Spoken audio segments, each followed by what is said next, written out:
So we're looking at the question of when and how was humanity created, and also therefore how the universe, the world, was created. We've said there's 4 different views. Secular evolutionism, definitely not possible to hold that if you are a believer, a Christian, because that completely leaves God out of the picture. Direct creationism, traditional 6-day, 24-hour creation. What I want to talk about now then is how do we go about deciding what is the right answer, yeah?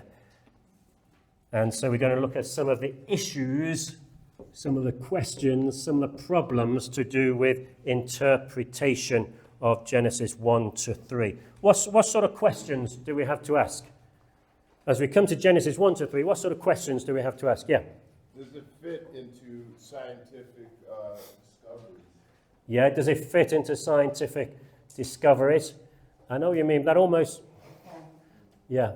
Or I would rather say, how does it agree with scientific discoveries, yeah? Now we need to remember that science is changing, yep. Go on, what else? How does it fit in? Yes, at the back. Is Genesis 1 and 2 supposed to be historical fact? Is it metaphor? Or is it just poetry? Good, so that is really saying, what form of literature is this? What is it poetry? Is it history, as we would write history? Is it story, or sometimes the word is called myth, to explain truth, but it's not trying to give us historical information. You think of the parable of the 2 lost sons. Do you remember the parable? One son goes off to the pigsty, yeah? One son stays at home. Parable of the 2 lost sons, not one lost son, 2 lost sons. But that didn't happen, did it? We don't sort of say, well, how far was it from the home to the pigsty, and how long did he live there? And Jesus is not giving us a historical narrative. He's giving us a story to explain reality, to explain truth. So Genesis 1, 2, and 3, I would say, what sort of literature? Is it history? Is it story? Is it poetry? Is it metaphor? Is it scientific explanation? What did the author intend? When Moses wrote it, what was he expecting his readers, or rather his hearers in those days? They wouldn't read it, they would have it read to them. What was he expecting his hearers to make of it? And we do that with all the Bible, really, if we're sensible. Book of Revelation. Not do we as 21st century people think this should mean, but what did 1st century John mean, and how did he expect us to understand it? So, big question, what form of literature? What is the intention of the order? How did the New Testament interpret it? Yeah? Second thing I want to say is beware of being too impressed by the findings of science. Many scientists today, both Christian and non-Christian, doubt that evolution is a sufficient explanation for the universe that we have. It is just so unlikely, even given billions of years. Just everything has to be in balance, the electromagnetic things and everything is just so unlikely to have happened. But I also want to say, don't be too impressed by science. But I also want to say, beware of making the Bible say what it does not say. You know the example I'm going to use? A few hundred years ago, what was the problem a few hundred years ago? People thought that the earth moves around the sun. And then Copernicus came with the different theory. Yeah. And he was excommunicated, and the church was wrong. Yeah, so basically, the church in the end, for various reasons, was found supporting the view that the sun goes round the earth. The earth is the center of everything, and the sun and all the planets all go round the earth. The earth is the center of the universe. And it isn't, as most of us have come to realize, yeah? But the thinking was partly the earth planet Earth is the center of God's purpose, and that's true, so it should be the center of the physical universe. Not true. Okay? So the church was found to defending the view sun goes round the earth, when actually that's not what the Bible teaches. He was defending what the Bible does not teach.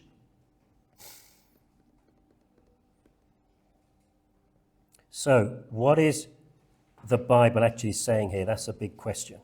You see, some people you talk about, there's a beautiful sunrise today, yeah? Beautiful sunrise today.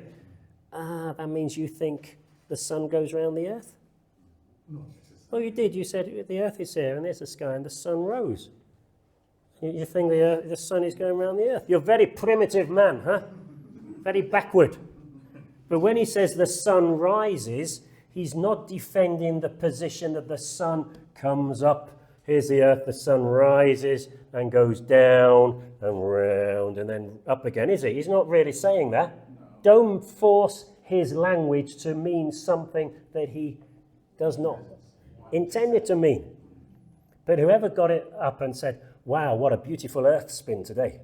Because here's the sun and the earth is kind of, here we are, and oh, the sun's rising, the earth's going round, and then the sun sets. But you never say that, do you? What a wonderful sun spin it was this morning. I mean, no, what a beautiful earth spin it was this morning. But the point is, when you say the sun rises, you don't intend people to think that the sun goes round the earth. So the question is, when the Bible says what it says in Genesis 1, 2, and 3, don't try and make it say what it's not wanting to say.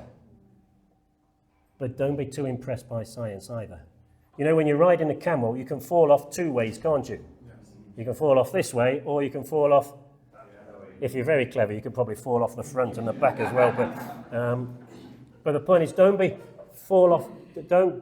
put so much faith in the current interpretation of some scientists who get their voice heard because they're godless people, and the BBC and the CNN, they love godless people, yeah?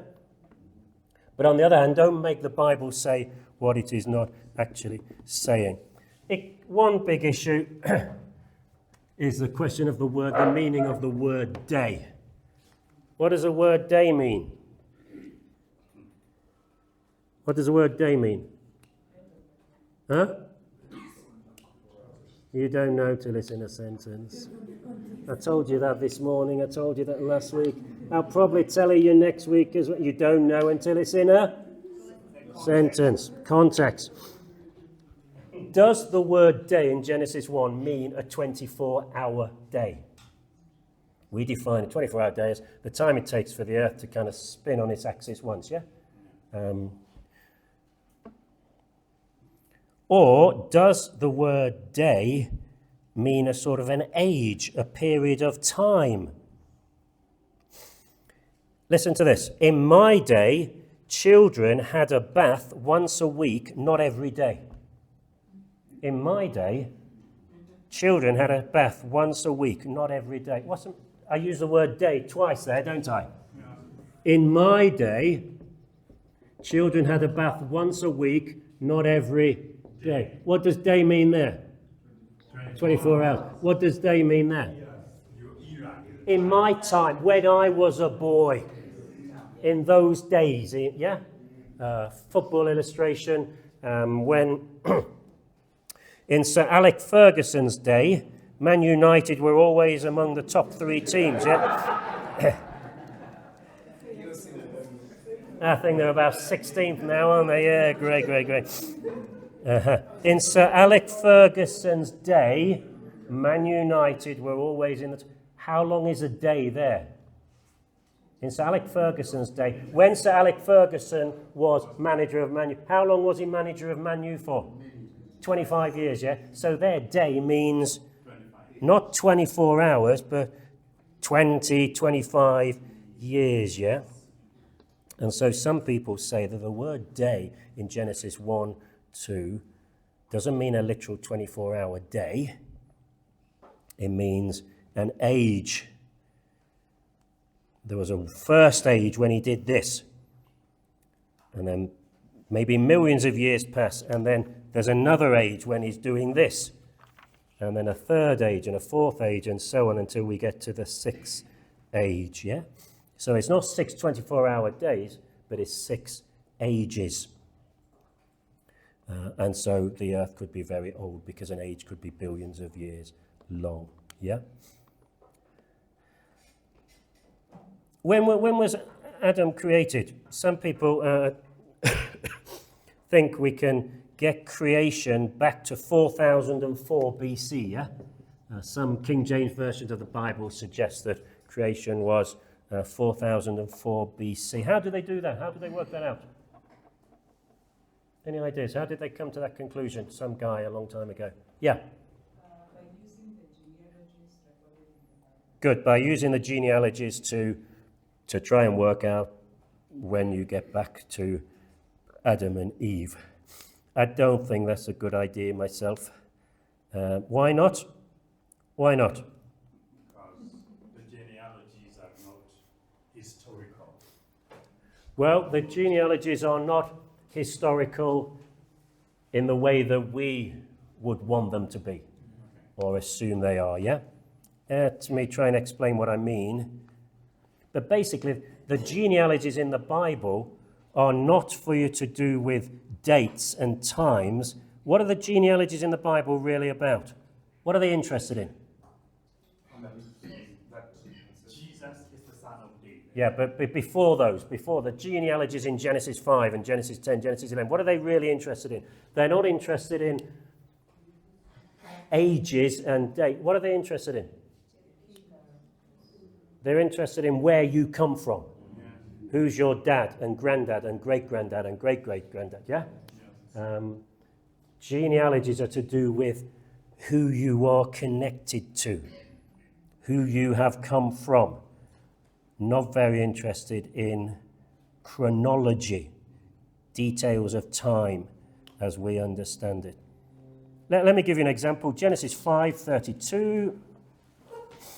Genesis 5:32 says, come on, somebody read who has not said anything today. There's 6 or 7 students who have been asking questions, and the rest of you have just been enjoying the ride, or you've been thinking about that dreadful sermon you preached yesterday or Sunday, whatever it was, yeah? Someone whose voice we have not heard. Yeah, at the back. No, did you answer a question? We've heard your voice then. Yeah. Go on then, you go on. Genesis 5, what did I say? 32. Yes. Thank you. Genesis 5:32. Yep. NIV version says, after Noah was 500 years old, he became the father of Shem, Ham, and Japheth. Yeah, he became the father of Shem, Ham, and Japheth. So who's the youngest? Who's the youngest of the boys? Well, if we were writing it, we would put the oldest first and the youngest last. So we would say the youngest was Japheth, wouldn't we? But if you go to Genesis 9:24, Genesis 9:24, when Noah awoke from his wine and found out what his youngest son had done, what had his youngest son done? Ham, verse 22. He had laughed and mocked his naked, drunken father. So Ham is the youngest. Though in Genesis 5:32 is Shem, Ham, and Japheth. So the genealogies do not record names in the order of oldest to young. Why not? Why do they mess with the order? Because what? It's not important. Well, what's not important? The order is important. Yeah, the age order is not so important. They're keeping, their order is determined by something other than age. Let me give you an example. How many sons do I have? 5. Okay.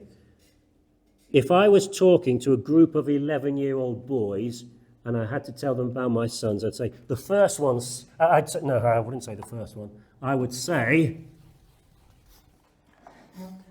say Sam is a theologian. And because they're 11-year-old boys, I'd have to explain what a theologian was. Peter, he's a teacher. They all know what a teacher is because they have them, and they... Dan is an actor, singer. Jonathan I'm looking at my notes to see what he is. Well, because if I told you what he was, you won't know what he is. So I've made something up, yeah? I've made something up. Yeah, let's say he's an accountant, yeah? He's an accountant. He's actually an RA in a Christian boarding school in Germany, but you don't know what an RA is, so that's okay. And then there's Andy, who is a lot of things, but primarily is a footballer. And when he lived in Nairobi, he was picked for the Kenyan under-17 national football team. And that is true, I'm not lying about that, he got in the newspaper.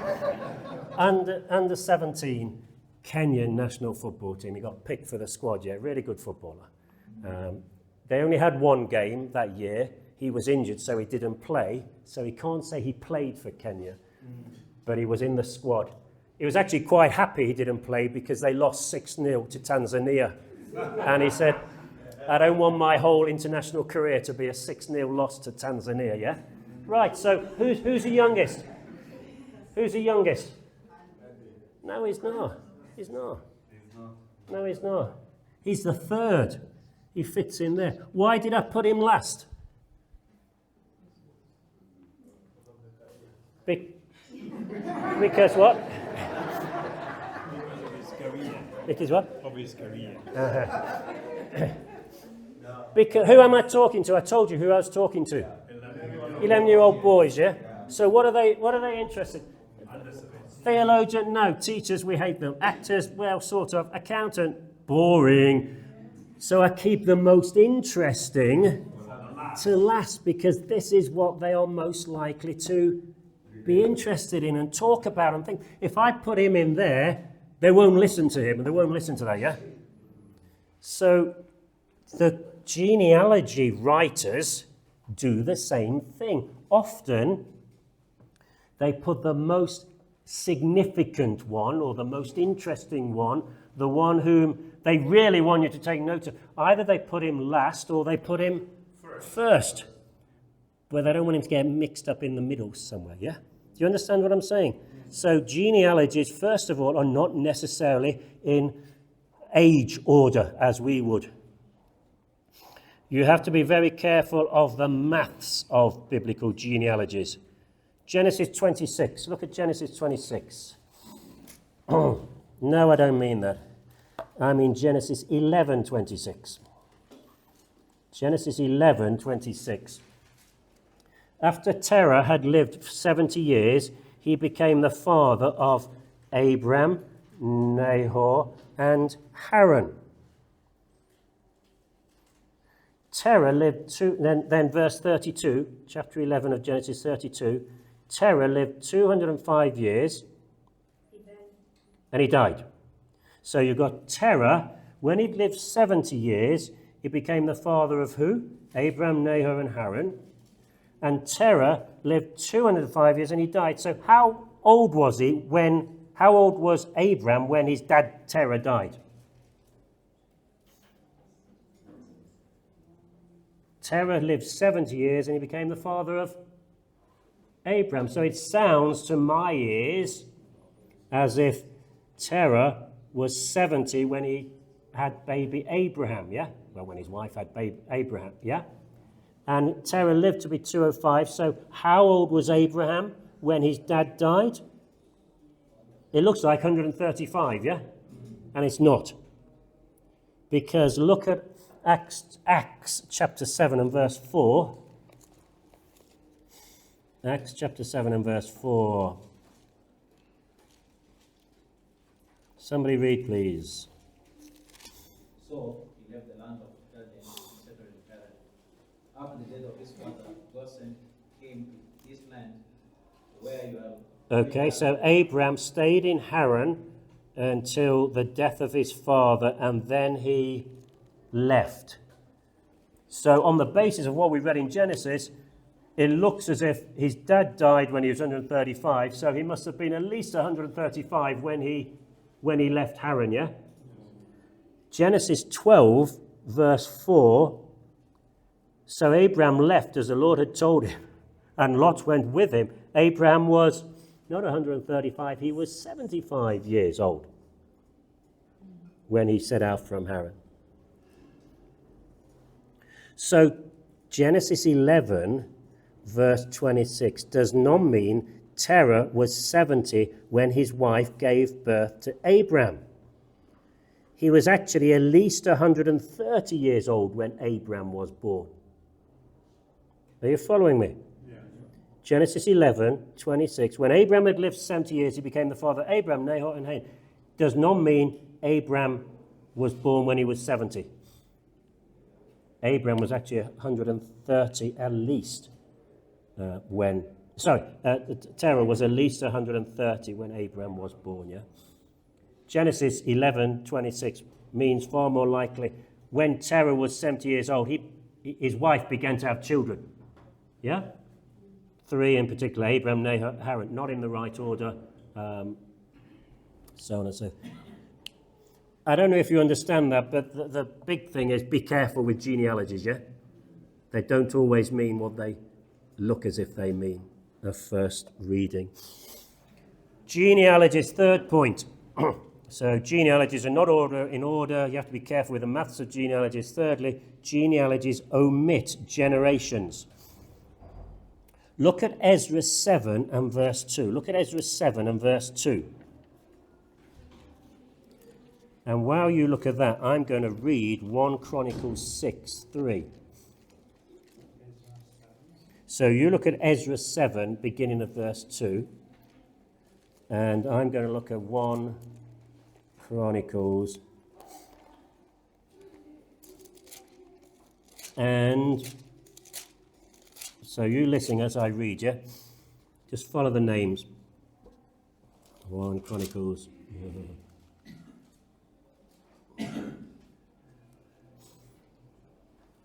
Well, I'm simplifying Chronicles, but basically in Chronicles, if you go down the name, have you got Ezra 7, verse 2? Yes. What's the name you've got? The son of Shalom. Who is? The son of Zadok. The son of Ahitub. Ah, The son of okay. Amariah. Okay.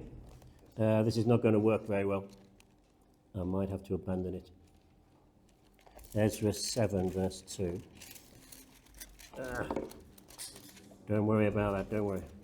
7, verse 2. Okay. Yeah, so Ezra is the son of Sariah, Azariah, Hilkiah, Shallum, yeah? Okay. In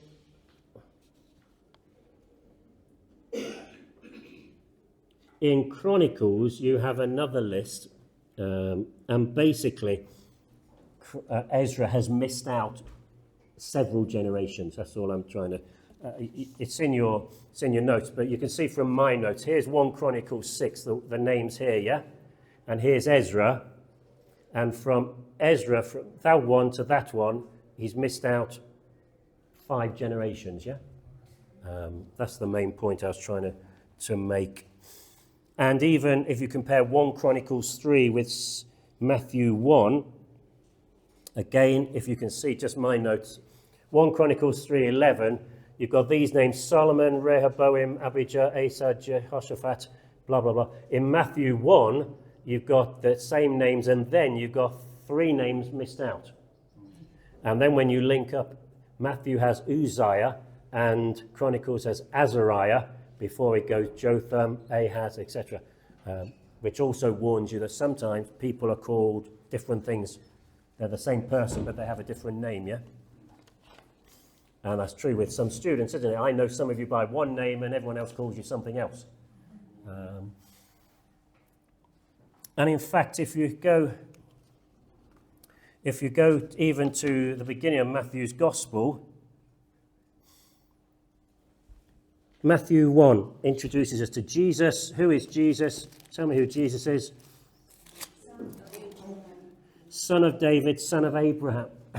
Now, when it says son of, It means of the lineage of. it means the lineage. It means Jesus is a son of David. It means Jesus is the descendant of David. His ancestor is David. And similarly, Jehoram begat Uzziah. It means Jehoram became the ancestor of Uzziah, but there's 5 generations in between, yeah? Do you follow that? Yeah. I'm saying genealogies miss generations out, and they will say, well, let me give you another example. Let me try this one. Okay, Albert. Albert, born, when am I saying Albert is born? 1885. Yep, born 1885. When he's 35, he has a son called Ronald. So when he's he's born then. When he's 35, he has a son called Ronald, yeah? So when is Ronald born? 1920. So Ronald is born in 1920, yeah? When Ronald is 58 years old, he has a son called Michael. So Albert is born 1885. When he's 35, so that's 1920, Ronald's born. When Ronald is 58, Michael's born, so Michael's born 1958, yeah? When he's 32... You what? 78. Yeah, my math is rubbish. I mean 38, don't I? Do I mean 38? I mean 38, yeah? So when Michael is 32, that's in the year 1990, he has a son called Sam. And when Sam is, what am I going to say? Sam is 24, he has a son called Fred. So when was Fred born? 2014, good. Some of you are following, yeah? Do you follow? So Albert is born 1885. When he's 35 years old, Ronald is born. So he's born 1920. When he's 38, in 1958, Michael's born. When he's 32, Sam's born. When he's 24, that. So, a Bible genealogy could say what? When Albert was 35, what happened? When Albert was 35, what happened? Huh? He started to reproduce. Yeah, but what would the Bible say? It wouldn't say started to reproduce. Well, that's what it means, but what would it say?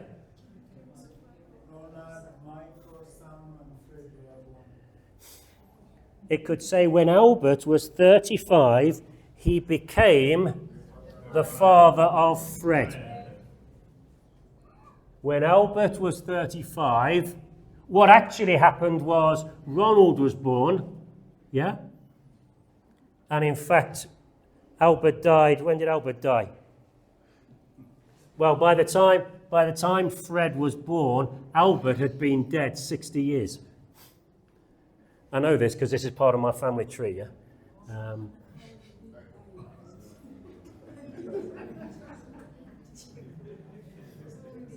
So the Bible could say when Albert was 35, he became the father of Fred. But Albert died 60 years before Fred was born. How can he say that? Did somebody say, how can he say that? Because that's the way they talked. Albert became the father. He became the ancestor. He produced someone, Ronald, who became the father of him, who became the father of him, who became that. Yeah? Just like when it says in Matthew, Jesus is the son of David. What does it mean? It does not mean David was his physical earthly dad, does it? Yeah. Son of means descendant of. Jesus, so we could translate Matthew 1:1, Jesus Christ, the descendant of David, the descendant of Abraham. But the Bible just says son of, son of. It's not embarrassed to talk like that. What is all this trying to tell you? It's trying to tell you you can't work out the date of creation by using the genealogies. Because if you did, in a case like this, you'd get it wrong. You'd be working on the difference here being kind of 35 years, when in fact it's almost 100 years. So the genealogies, if you use those ages, the age of someone when they became the father of so and so, you could have a few centuries in there. You could have a few thousand years. Don't know. So all I'm saying is be very careful, yeah? I don't think we can get the date of creation and the creation of man from the biblical genealogies. But I certainly don't think creation took place in 4000 BC, yeah? Perhaps I should also say, going back to our four things which I've rubbed off: secular evolutionism, theistic evolutionism, long age creation, and six-day creation. That, of course, is out of bounds for a believer. Most of you, I think, will go for this view. There's a six-day creation. There's a lot of godly men and women who will hold to this view or to that view. Theistic evolution, God created using the evolution process, but he was the one using it. He was overruling, he was supervising, he was guiding, but he created over billions of years. Do not take Genesis day to mean 24 hours. And the third one, the long age creation, again, age is not 24 hours, age is a huge amount of time. Well, we talk about the Bronze Age, don't we? And the Neolithic age, we mean period of time. So you need to search the Bible, search the commentaries, decide what you think, but do not condemn as not believing the Bible when people disagree with you. It may be they don't believe the Bible. It may be that basically they believe the Bible, but they believe the Bible interpreted properly teaches something different from you. Does that make sense? So, yeah, believers believe different things, not because some reject the Bible, but because something the Bible doesn't teach 6-day, 24-hour creation. One organization that is very keen on a 6-day creation, I don't know if you've come across it, you can Google it, it's called Answers in Genesis. Anyone familiar with that? Answers in Genesis. You've looked at it, yeah? Yeah. There's some good organizations, and so they're basically saying 6-day, 24 hours, everything we can explain in the world today, much better than explaining it by evolution. It's much better to explain it in terms of what happened at the flood. When the heavens opened, the atmosphere collapsed, the fountains of the deep opened, and there was colossal change in the conditions on earth. Right, any questions on that? Yeah, Jesse.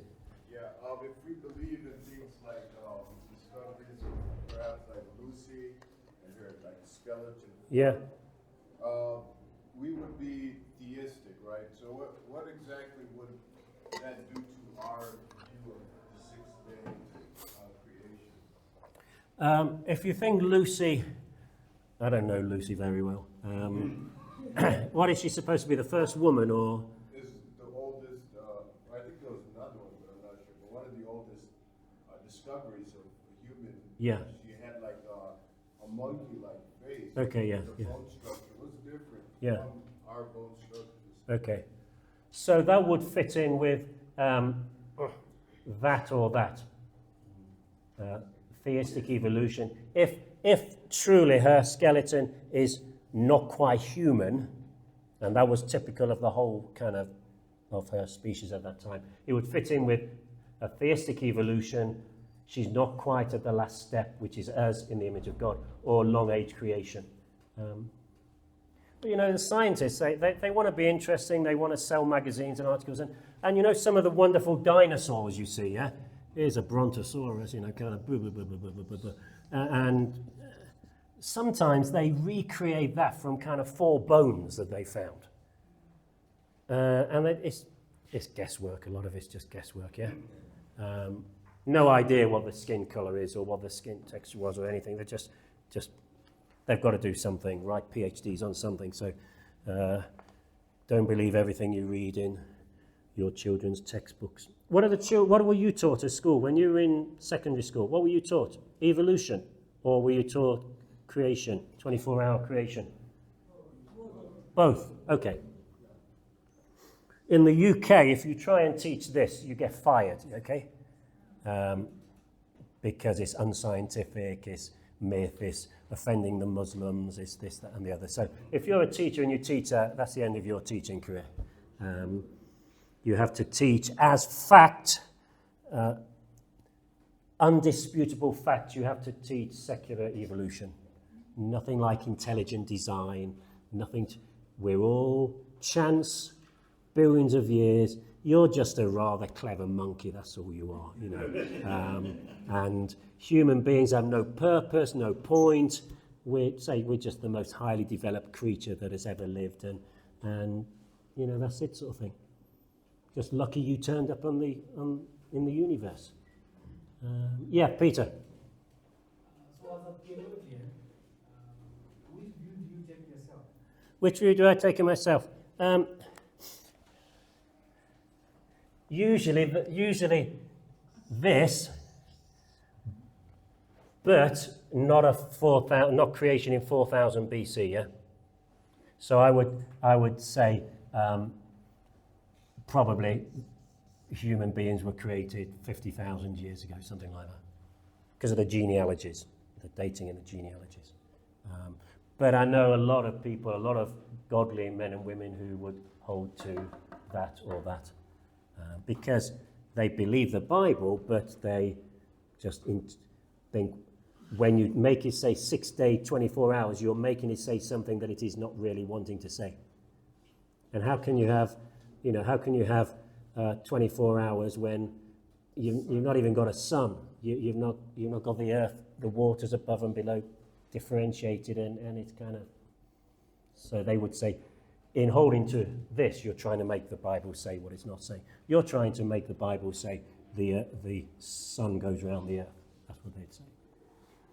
Right, let's try and do a little bit more, though we won't go on too long. God created us in the image of God.